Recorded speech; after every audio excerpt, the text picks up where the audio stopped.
Hello, everyone, and welcome. I'm very pleased to have Aaron Markovits as my guest today. Aaron has been supporting adults with intellectual and developmental disabilities for nearly his entire career, including working with providers of independent living services, group homes, and vocational training services.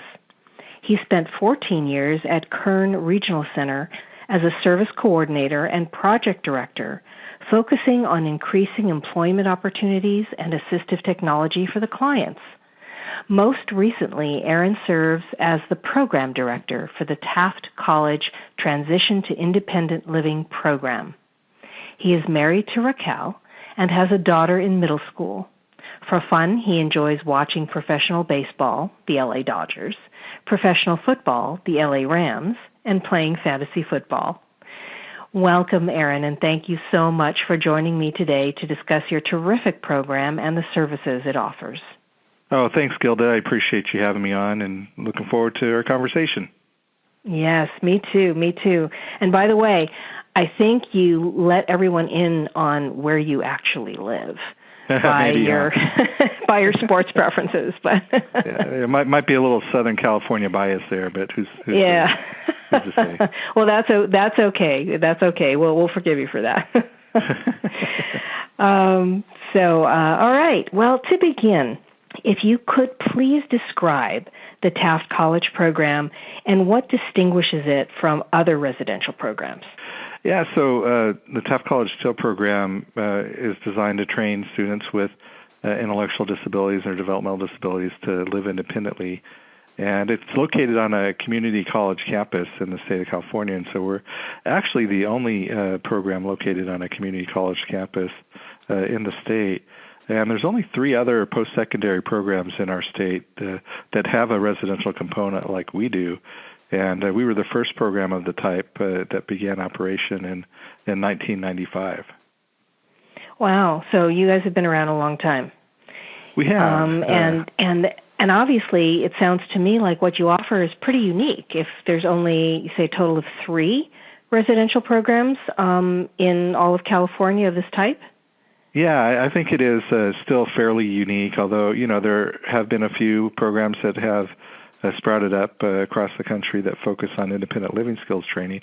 That does kind of distinguish our program from other programs that serve people with intellectual and developmental disabilities, and is focusing on the independent living skills training with a residential component. Okay, well, can you go into a little bit more detail when you say independent living skills? What sort of skills does your program focus on specifically, and also how many students can you serve each year? Right, so we can serve up to 52 students a year. We work with the regional centers, and so that's our program design with our local regional center, Kern Regional Center, allows us to serve up to 52 students a year. It's a 2-year program, and so first-year students live here on campus in one of the dorms that they have here, and these are not your typical college dorms. These are really nice dorm rooms that students are living in here on campus. And then second-year students, they get a dose of reality. They live off campus in rental housing, and so they'll have roommates, and those are your standard rental housing units that most folks would live in. All students attend seminars that teach things like personal advocacy, interpersonal relationships, meal prep, personal finance, community transition, conflict resolution, personal health, personal safety, DMV, and travel. And those seminars are taught in the classroom. In addition, students receive instruction in functional skills such as communication, housekeeping, laundry, meal prep, personal care, personal finance, personal safety, and transportation and mobility. And so you heard some overlap in the content that's taught, but the way that we teach functional skills is where they actually learn to apply what they've learned in real-life settings. So, for example, housekeeping is taught in their living classrooms, so in their dorm or in their off-campus rental housing. And, personal finance can be taught at the bank, or it can be taught in their home if they're working on their budget, depending on what skills they're learning at. So the functional skills portion, they're actually learning to apply what they've learned in the seminar classroom setting. Okay, and they are doing this while they're also attending academic classes or educational classes at the college. Is that correct? Well, they can. They're not required to as part of our program. They're not required to attend academic classes here. We are working with our students, our incoming freshmen, to kind of raise that expectation of not that we would require them to complete our program, but encouraging them to identify an educational vocational goal and then take advantage of the other resources that are available for them as college students here on the Taft College campus. Mm-hmm.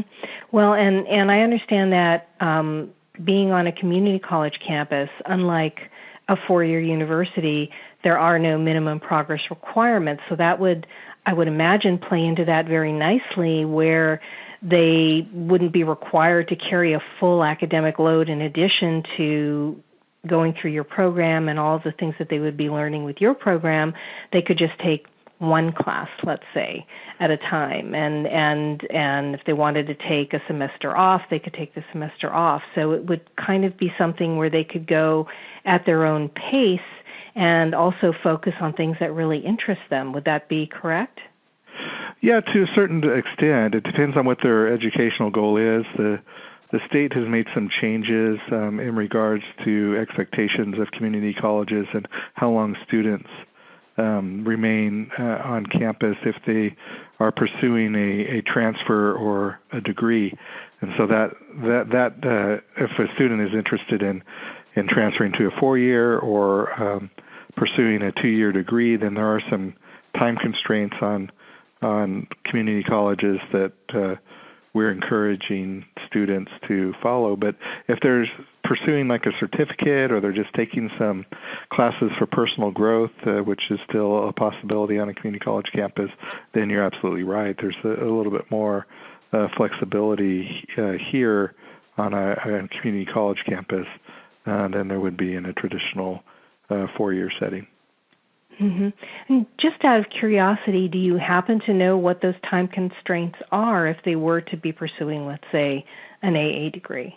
You know, I don't have that information off the top of my head. That would have to be something I'd have to get to you.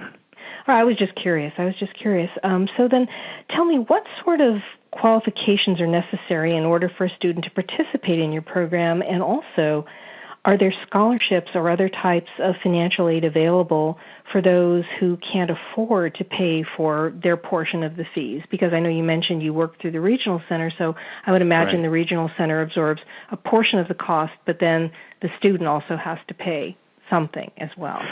Yeah, and so that's one of the things about having a good relationship with the regional centers is they fund for the majority of costs of the independent living skills training program.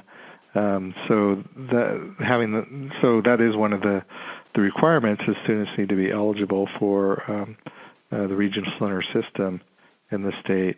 And then beyond that, students, there's some other requirements that we have, but there are, as you mentioned, there are some fees that students are asked to pay as well, and that works out to about $11.50 a month is the total cost that they pay, and that includes costs like room and board, and there's a small vocational training fee that we've implemented effective August of 2019. And then as far as the requirements go, the most important requirement, honestly, is the students and the family need to be committed to living independently after they graduate. If that's not something that they really want to do, then we're not the right program for them. And so, there are times when, the family wants it more for the student than the student does, and those students tend to be less successful than the ones who want it just as much or more than the family wants to live on their own. There are some other requirements that people can look at on our website, taftcollege.edu/till, but that's the primary one. And then another one that's important is they must be able to be left alone at night because we don't have staff on site from 2 a.m. to 7 a.m. So we do have staff available from 7 a.m. till 2 a.m. in the morning, but from 2 a.m. to 7, we don't have anyone here. So they have to be able to, be left alone at night. Well, now, again, if the student, let's say that 1150 that you mentioned, let's say that they can't afford, they want to be part of your program, they're very excited about learning how to be independent, they fulfill all of the other requirements, but for whatever reason, they can't personally afford that 1150 or all of that 1150 per month. Is there any other source of scholarship or financial aid that's available to them? Yeah, actually, thanks for reminding me. We did put in place an opportunity for students to apply for a scholarship to cover the cost of the vocational training fee that we charge. And so that works out to be roughly $3,100 a year. Students have to be low income, or their families have to be low income, depending on their living arrangement and whatnot. And so, but as long as they meet criteria, they can. We certainly encourage students who feel like finances are a barrier to apply for that scholarship and receive at least some financial relief. So that brings the cost of the program down to basically room and board, which is somewhere around $850, $900 a month. Most students would be able to afford that if they receive SSI. Yeah, that would definitely work out very well for them under those circumstances. So how comprehensive is the coverage of the program in terms of days and hours, and what is the staffing ratio? Yeah, so we're an independent living skills training program, and so we provide up to 7 hours a day of training, and it's based on the individual needs of the student. And then we have staff from 7 a.m. to 2 a.m. available to support students, and the services are provided on a 3-to-1 staffing ratio during program hours. So that 7 hours of training that we provide, during that 7 hours, there's a 3-to-1 program ratio. And then during the other times during the day, typically, that's after 7 p.m. until 2 a.m. in the morning, then there would only be like one security guard / maintenance staff person who's here who can support students during those hours. But he's here in case there's an emergency that comes up that students might need some assistance with.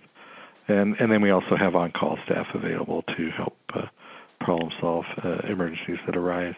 And then the students are eligible, if they're eligible for regional center services and it's in their IPP, then as I mentioned, the regional center will pick up the costs except for the fees that we talked about a minute ago. Okay. And by the way, if, let's say, they are eligible through additional kinds of services through the regional center, let's say for adaptive skills training or some other type of similar service, would they be able to utilize those services in conjunction with your program? Typically, when students come here, all of the services that they need are provided by and funded for by the regional center through our program design. Now, there are some circumstances where that might not be the case. So, for example, students that have mental health needs would continue to see either a therapist or a psychiatrist or a combination of both if needed, and their medical insurance would cover that. And so we could help, as part of their independent living skills training, we could help facilitate those services being provided. But students that have, if you're referring to someone who has some behavioral challenges and they require an extra level of support to learn how to manage their behaviors, those students are probably not going to be appropriate for the program because we're not set up to work with a student that requires that level of support. Okay. All right. Well, thank you for clarifying that. So here's a good question. Does a student have to live in the area in order to participate in your program? And also, are there similar services available in other parts of the country, and or do you make your model available to others who might want to create something similar elsewhere? Yeah, thanks for asking. So we serve students all throughout the state of California, and that's primarily because the regional centers will fund for the program. And it's not to say that we wouldn't work with a student who wasn't a regional center client. If the family wanted to pay privately, we could talk about that, but they would still need to meet our other criteria and be appropriate for the program. And so, for the most part, the students that we serve are here. Actually, all the students that we have and that we're serving currently are living in California. So the good news is there are a few programs that are serving people with intellectual disabilities and developmental disabilities in the country, and more have become available since TIL started in 1995. I still don't think there are enough that are designed to meet the diverse needs of people with intellectual disabilities, but there are more and more programs available. In fact, there's one resource that people can check out is thinkcollege.net, and they can go to that website and click on college search, and it will show the number of programs that are available for students with intellectual disabilities in the country. And currently, they're saying there's 266 college programs available nationwide. Now, not all of those 266 programs have a residential independent living skills training program. Some of them are focused only on education or vocational needs. But it has a great description of each program with the contact information on them for folks that want to do a little more research. And I think that's always a great idea to know what your options are in your state. And most of the states in the country have at least one program with them. And if you happen to live in New York, there's 33 different options in that state I see on their website. So it would be a great idea to do some research on that. And that website in general is a great resource for people who are interested in post-secondary education for people with intellectual or developmental disabilities. They have a lot of other information on there as well. Well, thank you for mentioning that resource. I'm going to repeat it again. It's thinkcollege.net, thinkcollege.net. Is that correct? That's right, yeah. Well, tell me, Aaron, is there anything else that you would like to add that we haven't gone over yet? And what do you think is the most important takeaway for our listeners to remember from our conversation? Well, I think that I think the most important thing is that post-secondary education for people with intellectual disabilities is possible, and I think that we need to work to a place where that's the expectation for people with intellectual and developmental disabilities, that they would go to some sort of college, just like any other traditional neurotypical student would. And, I think we've come a long way in our thinking, but I think we have a ways to go before we get to the place where that's an expectation. And certainly college isn't for every student, just like, for a neurotypical student, college isn't for every student. But I think that there ought to be a higher expectation for people with intellectual and disabilities to attend college, and then there ought to be more opportunities for people with intellectual disabilities and developmental disabilities to attend a post-secondary program. So I think that's one. And then I think also just when a family has that mindset and expectation for their children or a child, just becoming aware of the resources that are available and be thinking about what you can do now to help prepare your child for college. And I think a lot of parents do a really good job of making sure students are included in mainstream classroom settings in K through 12 education. I think that's a lot that goes a long way to help prepare students for post-secondary education.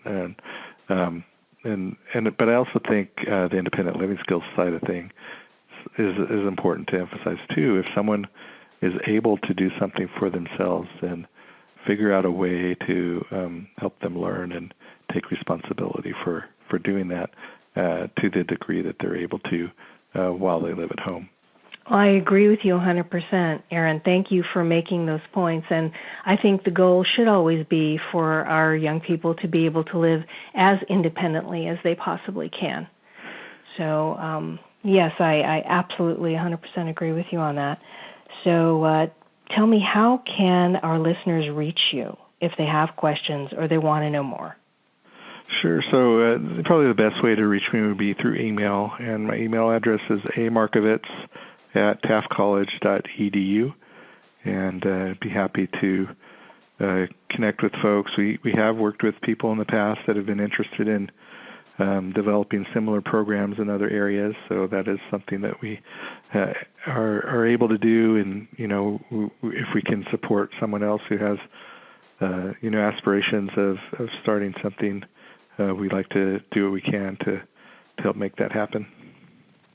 All right, and I'm going to repeat that email address, and I'm going to spell it also so people have that down clearly.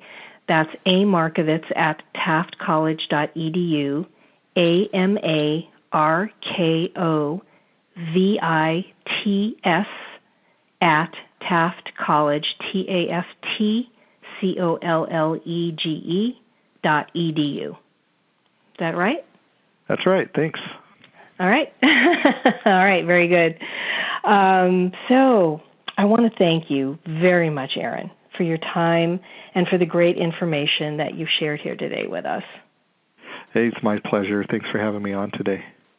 Yeah, your program sounds just wonderful, and I hope that many, many people continue to take advantage of it and participate in the future. Me too. And, we have this is a fun place to work, and our students keep us on our toes, and we enjoy watching them grow and learn. And I think most of all, we enjoy keeping in touch with them.